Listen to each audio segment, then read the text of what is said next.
kainan na po. I-breakfast natin Merlan. 12 o'clock. So, ayan. Hala.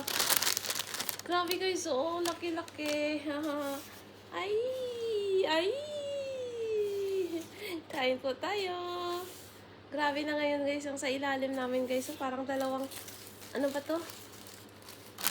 Dalawang slice na siya guys. Mahal na mahal na talaga kami ng ano, ng bikaray. Yan na.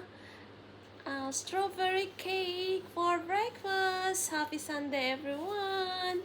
Maraming salamat. Of course, plus coffee na. Ayan ang cup ko galing from Githorn. Githorn is a village from, ano ba yun? Netherlands. So, ayan mga langga. Kainan na po. Kuyong!